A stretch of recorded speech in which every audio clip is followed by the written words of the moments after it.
Hola, muy buenos días, mi amigo querido, mi amiga querida, Dios te bendiga, feliz semana, feliz semana. Una vez más, yo quiero compartir contigo un comentario bíblico maravilloso. Viene de la mano de la lección de la escuela sabática, la lección número 11, la que estamos estudiando, que habla acerca del libro de Josué. Un trimestre que está próximo por acabar porque los días pasan rápido, pero que nos ha traído unas lecciones maravillosas. ¿Por qué? Porque la historia bíblica es así, es interesante, es aleccionadora, y la historia del Éxodo y del pueblo de Israel en su peregrinaje de Egipto hasta la tierra prometida es fascinante, y evidentemente es un reflejo de nuestro transitar y de nuestro caminar hacia la tierra prometida, cuando nuestro Señor Jesucristo nos lleve a morar con Él. La lección para esta semana se titula Morando en la Tierra. Es una lección por demás interesante. Fuimos creados por Dios como seres sociales.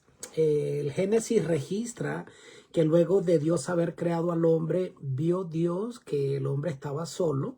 Evidentemente no fue que allí fue que se le vino la idea a Dios de darle una ayuda idónea o una compañera a Adán, sino que evidentemente ya era parte del plan, pero la Biblia lo relata que Dios le provee de una compañera, y vemos que hasta tanto el pecado no había entrado, la comunión era armoniosa, era de felicidad. Por lo menos no tenemos registro de ningún tipo de incomprensión entre los dos seres creados y puestos en el Edén. Pero nos damos cuenta que apenas entró el pecado, inmediatamente la relación se quebró, se fracturó, empezaron a haber conflictos, desavenencias, y esto es algo que se ha ido profundizando con el tiempo más y más, donde vemos que vivir en comunidad no es fácil, ¿ok? Relacionarnos unos con otros no es fácil porque somos distintos. Todos los seres humanos somos diferentes.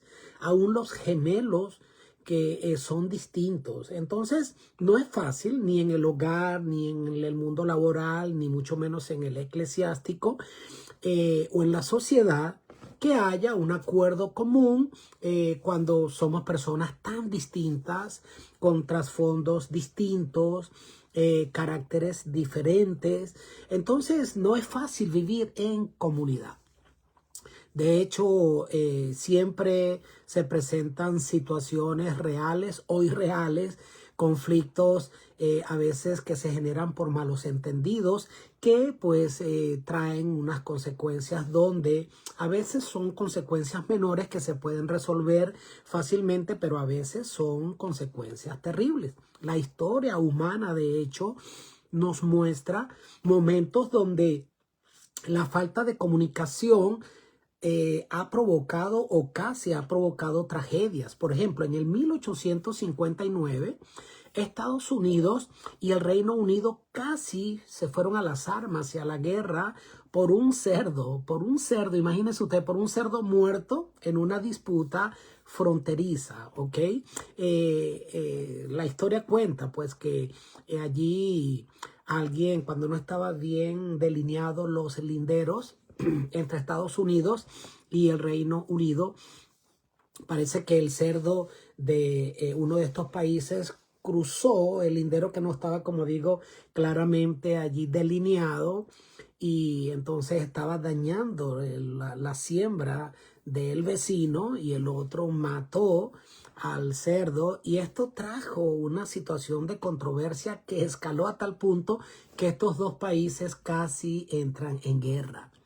En 1969, un conflicto futbolístico entre El Salvador y Honduras terminó literalmente en una guerra real, porque cada país interpretó que las acciones del otro equipo eran acciones provocadoras. Y en Josué 22, allí vemos también algo muy parecido.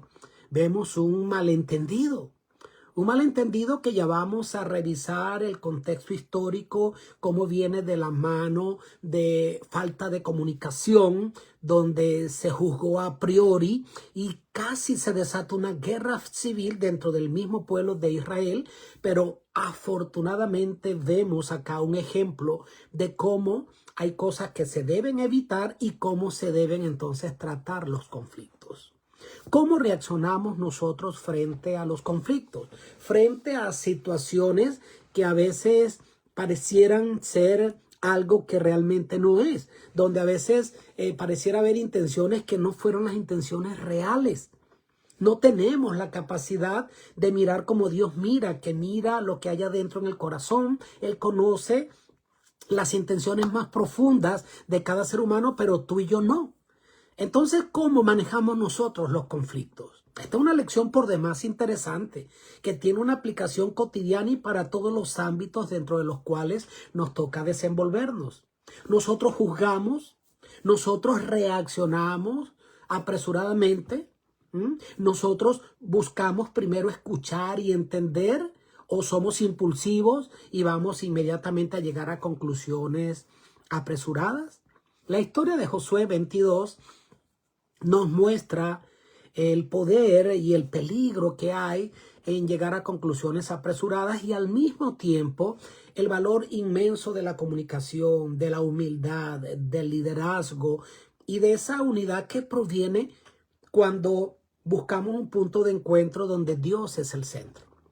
Quiero mencionar cómo viene la situación, el trasfondo histórico de esta historia, ¿ok? Resulta que antes de la conquista de toda la tierra de Canaán, las tribus de Rubén, Gad y la media tribu de Manasés, ellos hicieron un pedido. Ellos pidieron que por favor le dieran ya de manera anticipada, antes de que se pudiese conquistar toda la tierra de Canaán, ellos piden que le den como herencia la parte del este del Jordán. En Números 32 se relata esta petición, la cual Dios aprobó de una porción de tierra que estaba del otro lado del Jordán, que era una tierra muy rica para los ganados, y pues se le concede esta petición a estas 2 tribus y media, pero con una condición. La condición que se les da es, ok, vamos a entregarles a ustedes estas tierras, pero ustedes tienen que apoyar a sus hermanos, los israelitas, en la posesión y conquista de las demás tierras. Y ellos se comprometieron para hacerlo de esta manera, ¿ok? De hecho, ese compromiso fue un compromiso que ellos cumplieron a cabalidad. Fue un compromiso que les tomó dejar sus hogares y a sus familias, todos los hombres de guerra, durante 7 años e ir a apoyar las conquistas de las otras tierras, de las otras tribus, porque ellos tenían un concepto de tribu, ¿ok? Si bien el pueblo estaba organizado por tribus y estas tribus se protegían entre ellos, las demás tribus, el plan de Dios era que pudieran vivir en armonía. ¿Cuánta falta nos hace el sentido de tribu nosotros como pueblo? A veces ni siquiera en nuestra familia tenemos sentido de tribu. No somos unidos ni siquiera a veces como hermanos, como familia de sangre, como familia eclesiástica y como sociedad menos. Hay algo interesante de la forma de vida y la cultura asiática y la japonesa, y es que ellos tienen un sentido de tribu maravilloso. Los hijos de cualquier persona que directamente yo no conozco, son como y los trato como mis hijos. Les voy a proteger, les voy a cuidar, les voy incluso a reprender si los veo que están haciendo algo malo. Esto se hace de esta manera y cada padre aprecia esto, que alguien haga esto por sus hijos. Todos se protegen, ¿ok? ¿Cuánta falta nos hace esto, verdad? Si tuviésemos ese sentido de tribu donde vamos a pensar en el bienestar del otro. Lo cierto del caso es que ellos sí cumplen con esta parte de una manera estricta. Durante 7 años dejaron sus hogares y se fueron a ayudar a sus hermanos de las otras tribus a conquistar sus territorios. ¿Ok? De hecho, cuando todo este tiempo pasa, el registro bíblico dice que allí Josué les reúne. En Josué 22 se detalla una vez que la misión está cumplida y Josué les reconoce. Puede leerlo usted en Josué 22 cómo los despide con honra, con respeto y con bendición, porque les dice Josué a ellos: ustedes han cumplido con el compromiso. Ustedes han apoyado a sus hermanos. Ustedes cumplieron con aquel compromiso que no era ni siquiera delante de nosotros nada más, era primero delante de Dios. Ustedes han cumplido, ustedes apoyaron a sus hermanos, honraron la palabra empeñada, los despide en paz, invitándolos a permanecer fieles a los mandamientos que estaban descritos en la ley de Moisés y que los guardaran y amaran a Dios de todo corazón. Entonces, ¿qué ocurre cuando estas 2,5 tribus se van de vuelta a sus hogares? Después de estos 7 años, hacen algo acá. El registro cuenta que allí a las riberas del Jordán, antes de cruzar hacia el lado de sus tierras, ellos erigen un monumento, pero no era cualquier monumento pequeño. Era un monumento inmenso, visible, muy grande, de gran envergadura. Ellos allí entonces erigen este monumento y resulta que las demás tribus o algunos de las demás tribus se dan cuenta de este asunto, de esta construcción de este gran monumento, y ellos inmediatamente le dan una interpretación equivocada. ¿Ok? Dice que allí las otras tribus dijeron: bueno, ¿qué es lo que estas personas están haciendo? Estas personas están erigiendo allí un monumento que probablemente es para desviarse de la adoración correcta, porque ya en Deuteronomio se había descrito que el lugar donde se debía adorar era en Silo. Entonces ellos vienen y dicen: no, esta gente están cometiendo un acto de apostasía, y denuncian tal actitud.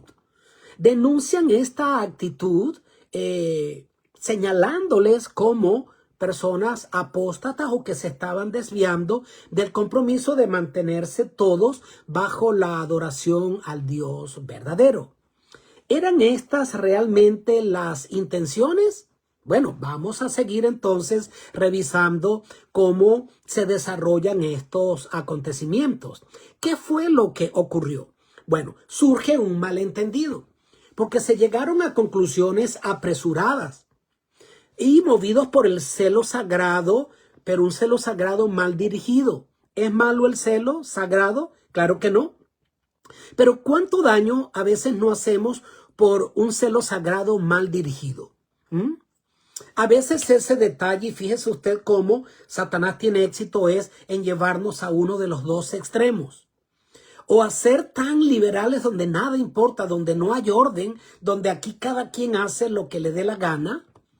O el otro extremo, donde en nombre del celo sagrado y de ese llamado hay que darle al pecado el nombre que le corresponde, ¿cuántas veces no nos apresuramos en juzgar? Y en nombre del celo sagrado de herir a las personas, de dañar la unidad de la iglesia. Aquí hubo un grupo que tiene entonces una reacción apresurada. Claro, ellos tenían temor. Recordaban la rebelión de Coré, lo que ocurrió en Baal-peor, el pecado de Acán, que trajo consecuencias para todo el pueblo. Y ellos de hecho citan: es que no les ha sido suficiente con lo que ya vivimos antes como para que ustedes ahora hagan esto. Entonces ellos van y a priori juzgan y están entonces creyendo que estas 2,5 tribus se están desligando del pueblo y van a caer en una adoración falsa. Total que ante esta acusación que casi desencadena una guerra civil, afortunadamente, cuando se da a conocer a los líderes de lo que estaba pasando, ellos tomaron una decisión correcta, ¿ok? Ellos decidieron enviar una delegación para hablar con ellos y preguntar realmente cuáles eran sus intenciones. Y esta delegación iba liderada por Fines, que era hijo del sumo sacerdote Eleazar. Fíjense usted la importancia que tiene que hayan escogido a Fines. ¿Por qué lo escogen? Porque era un hombre firme, ¿ok? Íntegro y profundamente celoso de Dios, pero también respetado como un líder espiritual y un líder equilibrado. ¿Se da cuenta? ¿Qué tal que hubieran escogido a un líder pues que no importa y que todo es permitido y que bueno, que cada quien haga como quiera? No, no, no, no. Imagínese usted si la sociedad se rigiera sin un orden, ¿ok? Sin el estamento acá que el Estado nos ha presentado. Por muy mal que las leyes humanas sean, tenemos que dar gracias a Dios porque vivimos en una era donde tenemos un soberano que es el Estado. Porque no vivimos como en los tiempos de la anarquía, donde la ley del más fuerte era como se solucionaban las cosas.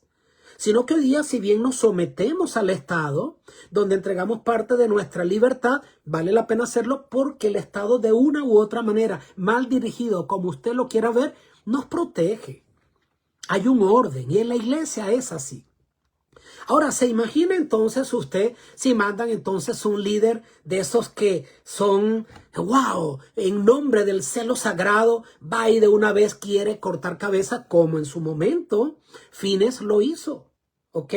Fines en su momento lo hizo en Baal Peor. Dice que él sacó su lanza y atravesó con la lanza a dos personas que eran los protagonistas de este pecado que estaba trayendo consecuencias para todo el pueblo, y allí dice que cesó la mortandad. ¿Ok? Entonces era un hombre firme, pero también era un hombre equilibrado, era un hombre espiritual, era un hombre sabio, era un hombre íntegro. Cuando entonces vino la delegación que estaba liderada por este hombre, él se tomó el asunto con seriedad, pero prefirió primero escuchar antes de acusar. Estuvieron dispuestos a actuar con una cordura espiritual. Y muchas veces el Espíritu Santo evita tragedias simplemente cuando una persona decide primero escuchar antes de reaccionar. ¿Cuánto estamos dispuestos a escuchar? Somos apresurados y no escuchamos. Recuerdo que una vez un sabio que tenía un grupo de discípulos que les iba a enseñar el arte de hablar, eran 5, y entonces pues cuando ya después de haberlos analizado a ellos 5 y toma los primeros 4 y les dice cuánto les iba a cobrar por enseñarles la oratoria y el poder entonces ser buen interlocutor, les da un monto, un costo de cuánto iba a costar sus enseñanzas, pero después cuando toma al último que le dice yo a ti te voy a cobrar el doble. Y cuando él dice, ¿y por qué a mí me va a cobrar tanto, maestro? Él le dice, es que contigo tengo doble trabajo. A ti primero te tengo que enseñar a callarte para luego enseñarte a hablar. ¿Somos así?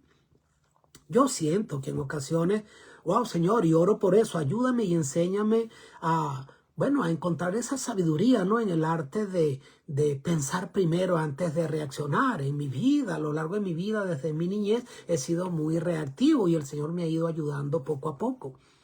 Porque la Biblia lo detalla y en Santiago se habla acerca de el poder de la lengua que puede servir para bendecir o para destruir.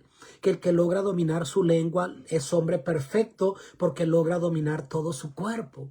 La sabiduría que hay en el silencio, ¿ok? En el saber escuchar. Personas que no saben escuchar, que usted les está hablando y mientras usted tiene su parte, no le está escuchando, ya él está preparando lo que va a responder para seguir con el hilo de sus conjeturas, de sus opiniones, de su defensa. Afortunadamente, acá se escogió a un líder sabio. A Fines era un hombre firme, pero que sabía escuchar. Y cuando va frente a esta tribu y les pregunta realmente cuáles eran sus intenciones, ellos hablan, ¿ok? Y cuando reciben las acusaciones, ellos también hay que elogiar la actitud de los líderes de estas 2 tribus y media. Porque ¿cuál es la reacción a veces por un lado frente a un conflicto? Alguien que señala sin tener suficientes evidencias, pero ¿cómo es realmente la actitud de aquel que está siendo criticado, que está siendo objeto de una acusación? Ellos pudieron haber reaccionado y haber dicho, no tenemos por qué darles explicaciones. No, señor. Dios sabe lo que nosotros estamos haciendo y punto. Así que a mí no me importa lo que ustedes piensen. Tengo mi conciencia tranquila. A veces reaccionamos de esa manera, ¿sí o no? Y entonces acá es donde se pone en ejecución como la palabra áspera va a encender el fuego, pero la palabra suave hace entonces ¿qué? La áspera hace subir el furor, pero la blanda respuesta calma la ira. Ellos tuvieron una actitud correcta, porque van con firmeza a decir qué están haciendo. Esto tiene la apariencia de un acto de ¿qué? De que se quieren desligar, se quieren apartar de los principios claramente establecidos en la ley, crear su propia forma de adoración, y esto está prohibido. Pero la reacción de ellos fue humilde. Ellos escucharon las acusaciones y ellos entonces no tuvieron problema en explicar a qué obedecía ese gran altar que ellos habían edificado. ¿Cuál era entonces, como se expresa en Josué 22:4, la razón de por qué ellos habían erigido este gran altar? Dice acá: tememos que vuestros hijos digan mañana a los nuestros, ¿qué tenéis vosotros que ver con Jehová, Dios de Israel? Y para ello, nosotros hemos construido este gran altar. Ahora, es interesante cómo ellos lo primero que citan es en dos oportunidades a Dios, en nombre de Dios, en el nombre de Dios. Y cuando en dos ocasiones se mencionaba esto era sinónimo de un juramento. Dios es testigo, Dios ve y Dios sabe lo que estamos haciendo. Y si nosotros hemos actuado mal, pues que Dios nos juzgue. Pero ellos les explican, ¿no? La razón es esta. Nosotros nos hemos encontrado un lugar para habitar que está lejos de Silo, que no está tan cercano a las otras tribus. Nosotros sentimos temor que con el paso de los años y sobre todo cuando vengan nuestros hijos, ellos se dejen afectar por el tema del distanciamiento geográfico y ya no se sientan parte del pueblo, o que las otras tribus nos consideren a nosotros y a nuestra descendencia como ya parte de otro pueblo porque no estamos allí. Por eso allí lo que dijo, sentimos temor de que nuestros hijos un día sean entonces objetos de discriminación y que se diga entonces a ellos ¿qué tienen ustedes que ver con el Dios de Israel? Y no los consideren parte del pueblo de Dios. Entonces, en otras palabras, ellos dicen el altar que hemos construido es porque queremos mantener nuestra identidad. Mientras que los otros decían, ellos ahora ya no se quieren identificar con el pueblo y quieren ser un pueblo aparte, con un sistema de adoración distinto. Si te das cuenta cómo la intención era tan buena, tan loable, tan espiritual y se interpretó totalmente lo contrario. Entonces ellos dijeron, queremos que nuestros hijos se sientan y sigan siendo tratados como parte del pueblo de Dios. Queremos que todos recuerden que somos uno y este es un altar no para presentar holocausto, sabemos que es en Silo, es solo para que sepan que nosotros somos parte del pueblo de Israel. Resulta que era una buena intención, era noble, era profundamente espiritual, pero ¿hubo una falla? Claro que hubo una falla. ¿Ok? ¿La falla cuál fue? La falta de comunicación. Piensen ustedes cómo a veces puede haber intenciones buenas, pero la falta de comunicación entonces daña el asunto, ¿sí? Si ellos hubiesen, cuando se fueron y se despidieron después a sus hogares, le hubiesen dicho a los líderes y a Josué en ese momento de despedida lo que ellos realmente querían y le hubieran dicho, queremos erigir un altar allá porque sentimos esto. Y esto que ahora explican, lo hubieran explicado a tiempo. Se hubieran ido con una autorización. Oye, qué bonito, me agrada, qué bueno que estén haciendo esto. Es más, podemos enviar personas aquí que les ayuden a construir este altar y que esto se celebrara. Pero un acto de ¿De qué? De falta de comunicación. Yo me imagino que ellos lo reconocieron. Pedimos disculpas. Debimos haber explicado primero cuáles eran nuestras intenciones y no lo hicimos. Entonces, una vez que se aclaró el asunto, fíjense ustedes cómo vemos algo aquí hermoso. Y esto es lindo, ¿sabe? Todo aquí funcionó, un manejo de conflicto maravilloso. Porque en nuestra naturaleza caída siempre estamos propensos a pensar mal, ¿no? Y qué bueno que fuera lo contrario. Como dice la parte jurídica humana, todos somos inocentes hasta que se nos demuestre lo contrario. Pero el concepto a veces por el cual nos dejamos guiar es piensa mal y acertarás. Piensa mal y acertarás. Vamos a estar así, vamos a estar así. ¿Ok? Entonces, había que una actitud pues de predisposición por lo que había pasado antes, y es por eso que la lección habla un día de eso, donde dice que cuando el pasado nos persigue, y de eso entonces quiero hablar. Situaciones que antes han pasado, que ahora nos predisponen y nos vuelven tan alertas de que ya no queremos confiar en absolutamente nadie. Esta fue la falla.